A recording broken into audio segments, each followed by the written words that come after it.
ಎಲ್ಲರಿಗೂ ನಮಸ್ಕಾರ. ಇವತ್ತಿನ ವಿಡಿಯೋದಲ್ಲಿ ಬಳಿಯೋ ಅಕ್ಕಿ ರೊಟ್ಟಿ ಹೇಗೆ ಮಾಡೋದು ಅಂತ ತೋರಿಸ್ತಾ ಇದ್ದೀನಿ. ಮಾಡೋದಂತೂ ತುಂಬಾ ಸಿಂಪಲ್. ರೊಟ್ಟಿ ಬರಲ್ಲ ಅನ್ನೋರು ಈ ರೀತಿ ಒಂದ್ಸಲ ಬಳಿಯೋ ಅಕ್ಕಿ ರೊಟ್ಟಿನ ಟ್ರೈ ಮಾಡಿ. ಟೇಸ್ಟ್ ಅಂತೂ ತುಂಬಾ ಚೆನ್ನಾಗಿರುತ್ತೆ. ತುಂಬ ಈಸಿಯಾಗಿ ಮಾಡ್ಕೋಬೋದು. ತರಕಾರಿ ಸಾಂಬಾರು ಜೊತೆ ಮತ್ತು ತೆಂಗಿನಕಾಯಿ ಚಟ್ನಿ ಜೊತೆ ತುಂಬಾ ಚೆನ್ನಾಗಿರುತ್ತೆ ಟೇಸ್ಟು. ಯಾರಿಗೂ ಕೂಡ ಈ ರೊಟ್ಟಿ ಮಾಡೋದು ಕಷ್ಟ ಅಂತ ಅನಿಸಲ್ಲ. ಈ ವಿಧಾನದಲ್ಲಿ ಒಂದ್ಸಲ ರೊಟ್ಟಿ ಮಾಡೋದನ್ನು ಟ್ರೈ ಮಾಡಿ. ಬನ್ನಿ ಹೇಗೆ ಮಾಡೋದು ಅಂತ ನೋಡೋಣ.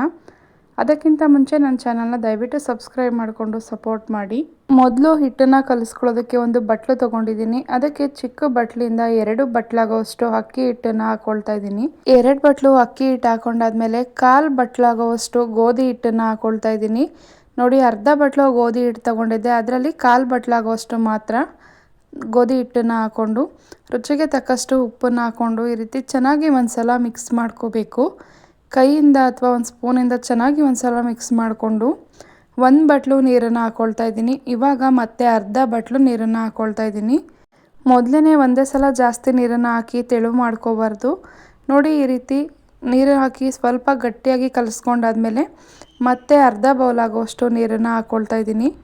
ನೀರನ್ನು ಹಾಕ್ಕೊಂಡು ಚೆನ್ನಾಗಿ ಈ ರೀತಿ ಗಂಟಿಲ್ದೆಲ್ಲ ಇರೋ ರೀತಿ ಕಲಿಸ್ಕೋಬೇಕು. ಸ್ವಲ್ಪ ಗಟ್ಟಿ ಇರುವಾಗಲೇ ಹಿಟ್ಟನ್ನು ನಾದ್ಕೋಬೇಕು. ನೋಡಿ, ಈ ರೀತಿ ಚೆನ್ನಾಗಿ ಹಿಟ್ಟನ್ನು ಕಲಿಸ್ಕೊಂಡ್ರೆ ರೊಟ್ಟಿ ಹರಿಯೋದಿಲ್ಲ, ಗಟ್ಟಿನೂ ಕೂಡ ಆಗೋದಿಲ್ಲ, ತುಂಬಾ ಸಾಫ್ಟಾಗಿ ಚೆನ್ನಾಗಿ ಬರುತ್ತೆ. ನೋಡಿ, ಹಿಟ್ಟು ಇವಾಗ ಈ ಕನ್ಸಿಸ್ಟೆನ್ಸಿಲಿ ಇರಬೇಕು. 2.5 ಅಥವಾ 2.25 ಬೌಲ್ ಆಗೋಷ್ಟು ನೀರನ್ನು ಮಿಕ್ಸ್ ಮಾಡಿದ್ದೀನಿ, ಕಲಸಿ ಇಟ್ಕೊಂಡಿದ್ದೀನಿ. ಇವಾಗ ಒಂದು 5 ನಿಮಿಷ ನೆನೆಯೋದಕ್ಕೆ ಬಿಟ್ಟರೆ ಆಯಿತು. ಈ ಕಡೆ ಒಂದು ಸ್ಟವ್ ಆನ್ ಮಾಡಿ ಹಂಚನ್ನು ಚೆನ್ನಾಗಿ ಕಾಯೋದಕ್ಕೆ ಇಟ್ಕೊಂಡಿದ್ದೀನಿ.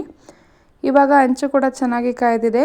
ಹಿಟ್ಟು ಕೂಡ ಒಂದು 5 ನಿಮಿಷ ನೆನೆಯೋದಕ್ಕೆ ಇಟ್ಕೊಂಡಿದ್ದೀನಿ. ಇವಾಗ ಚೆನ್ನಾಗಿ ಹಿಟ್ಟನ್ನು ಮಿಕ್ಸ್ ಮಾಡ್ಕೋಬೇಕು.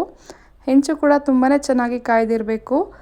ಇವಾಗ ಸ್ವಲ್ಪ ನೀರನ್ನು ಸ್ಪ್ರೆಡ್ ಮಾಡಿಕೊಂಡು ಈ ರೀತಿ ಸ್ವಲ್ಪ ಹಿಟ್ಟನ್ನು ಹಾಕ್ಕೊಂಡು ನೀರನ್ನು ಸ್ವಲ್ಪ ತಣ್ಣೀರಿಗೆ ಅದ್ಕೊಂಡು ಈ ರೀತಿ ಸ್ಪ್ರೆಡ್ ಮಾಡ್ಕೋಬೇಕು. ರೊಟ್ಟಿನ ಬಳ್ಕೋಬೇಕು. ನೋಡಿ, ತುಂಬಾ ಸುಲಭ ಈ ರೊಟ್ಟಿ ಮಾಡೋದಂತೂ. 10 ನಿಮಿಷದಲ್ಲಿ ಬೆಳಗ್ಗೆ ಬ್ರೇಕ್ಫಾಸ್ಟ್ಗಾಗಿರ್ಬೋದು, ನೈಟ್ ಡಿನ್ನರ್ಗಾಗಿರ್ಬೋದು ಮಾಡ್ಕೋಬೋದು. ನೋಡಿ, ಕೈನ ಸ್ವಲ್ಪ ತಣ್ಣೀರಿಗೆ ಹತ್ಕೊಂಡು ಈ ರೀತಿ ಬಳ್ಕೊಂಡ್ರೆ ಆಯಿತು. ಇವಾಗ ಹೈ ಫ್ಲೇಮಲ್ಲಿ ಇಟ್ಕೊಂಡು ನೀರನ್ನು ಸ್ಪ್ರೆಡ್ ಮಾಡ್ಕೋಬೇಕು. ರೊಟ್ಟಿ ಸುತ್ತ ನೀರನ್ನು ಸ್ಪ್ರೆಡ್ ಮಾಡಿಕೊಂಡು ಒಂದು ಈ ರೀತಿ ಕ್ಯಾಪ್ ಅಥವಾ ಒಂದು ಮುಚ್ಚಳನ ಮುಚ್ಚಿ ಒಂದು 2ರಿಂದ 3 ನಿಮಿಷ ಮೀಡಿಯಮ್ ಟು ಹೈ ಫ್ಲೇಮಲ್ಲಿ ಬೇಯಿಸ್ಕೋಬೇಕು. ನೋಡಿ, ಇವಾಗ ಮುಚ್ಚಿರೋ ಅಂಥ ಪ್ಲೇಟ್ನ ಓಪನ್ ಮಾಡಿ ನೋಡಿದ್ರೆ ಈ ರೀತಿ ರೊಟ್ಟಿ ಸುತ್ತ ಬಿಟ್ಟಿರುತ್ತೆ. ಆವಾಗ ಈ ರೊಟ್ಟಿನ ಮಗ್ಚಾಕೊಂಡ್ರೆ ಆಯಿತು. 2 ನಿಮಿಷ 2 ಸೈಡ್ ಬೇಯಿಸ್ಕೊಂಡ್ರೆ ತುಂಬಾ ಟೇಸ್ಟಿಯಾಗಿರೋವಂಥ ಗರಿ ಆಗಿರೋವಂಥ ಬಳಿಯೋ ರೊಟ್ಟಿ ರೆಡಿಯಾಗುತ್ತೆ. ನೋಡಿ, ಈ ರೀತಿ ಬೇಯಿಸ್ಕೋಬೇಕು. ತುಂಬಾ ಸೀದೋಗೋ ರೀತಿ ಮಾಡ್ಕೋಬಾರ್ದು. ಎಷ್ಟು ತೆಳುವಾಗಿ ಆದ್ರೂ ಅಥವಾ ಎಷ್ಟು ದಪ್ಪಾಗಿ ಆದ್ರೂ ಕೂಡ ಈ ರೊಟ್ಟಿನ ಬಳ್ಕೋಬೋದು. ಎಲ್ಲರೂ ಕೂಡ ತುಂಬಾ ಬೇಗ ಈ ರೊಟ್ಟಿನ ಕಲಿಬೋದು. ಮಿಸ್ ಮಾಡದೆ ಒಂದ್ಸಲ ಈ ವಿಧಾನದಲ್ಲಿ ಅಕ್ಕಿ ರೊಟ್ಟಿನ ಟ್ರೈ ಮಾಡಿ. ಬರಲ್ಲ ಅನ್ನೋರಿಗಂತೂ ಈ ಮೆಥಡ್ ತುಂಬಾ ಈಸಿ ಮೆಥಡ್ ಆಗಿರುತ್ತೆ. ನೋಡಿ, ಇವಾಗ ಇನ್ನೊಂದು ಸಲ ಒಂದು ರೊಟ್ಟಿನ ಬಳ್ದು ತೋರಿಸ್ತಾ ಇದ್ದೀನಿ. ಈ ರೀತಿ ನೀರನ್ನ ಒಂದು ಸ್ವಲ್ಪ ಕೈಗೆ ಹತ್ಕೊಂಡು ಬಿಸಿ ಅಂತ ಅನ್ನಿಸ್ದಾಗ ಈ ರೀತಿ ಕೈನ ತೇವ ಮಾಡಿಕೊಂಡು ಈ ರೀತಿ ಬಳ್ಕೋಬೇಕು. ಬಳಿಯೋದು ತುಂಬಾ ಕೂಡ ಸುಲಭ. ಬಳಿಯುವಾಗ ಲೋ ಫ್ಲೇಮಲ್ಲಿ ಇಟ್ಕೋಬೇಕು.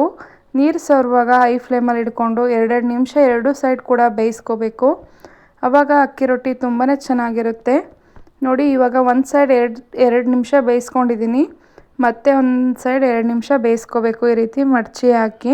ತಟ್ಟ ರೊಟ್ಟಿ ಮಾಡೋದು ಕಷ್ಟ ಅನ್ನೋರು ಈ ರೊಟ್ಟಿನ ತುಂಬಾ ಸುಲಭವಾಗಿ ಮಾಡ್ಕೊಳ್ಳಿ. ವೆಜ್ಗಾಗಿರ್ಬೋದು, ನಾನ್ ವೆಜ್ಗಾಗಿರ್ಬೋದು ಈ ರೊಟ್ಟಿ ತುಂಬಾ ಬೆಸ್ಟ್ ಕಾಂಬಿನೇಷನ್. ನಾನಿಲ್ಲಿ ತರಕಾರಿ ಸಾಂಬಾರು ಮತ್ತು ತೆಂಗಿನಕಾಯಿ ಚಟ್ನಿ ಜೊತೆ ಸರ್ವ್ ಮಾಡ್ತಾಯಿದ್ದೀನಿ. ನೀವು ಒಂದ್ಸಲ ಈ ರೊಟ್ಟಿನ ಟ್ರೈ ಮಾಡಿ. ಟೇಸ್ಟ್ ಹೇಗೆ ಬಂತು ಅಂತ ಕಮೆಂಟ್ ಮಾಡೋದನ್ನು ಮರಿಬೇಡಿ. ಈ ವಿಡಿಯೋ ಇಷ್ಟ ಆಗಿದ್ರೆ ನಿಮ್ಮ ಫ್ರೆಂಡ್ಸ್ ಫ್ಯಾಮಿಲಿ ಜೊತೆ ಶೇರ್ ಮಾಡಿ. ದಯವಿಟ್ಟು ನನ್ನ ಚಾನಲ್ನ ಸಬ್ಸ್ಕ್ರೈಬ್ ಮಾಡಿಕೊಂಡು ಪ್ಲೀಸ್ ಸಪೋರ್ಟ್ ಮಾಡೋದನ್ನು ಮರಿಬೇಡಿ. ಪಕ್ಕದಲ್ಲಿರೋವಂಥ ಬೆಲ್ ಐಕನನ್ನು ಪ್ರೆಸ್ ಮಾಡಿ. Thank you for watching my video.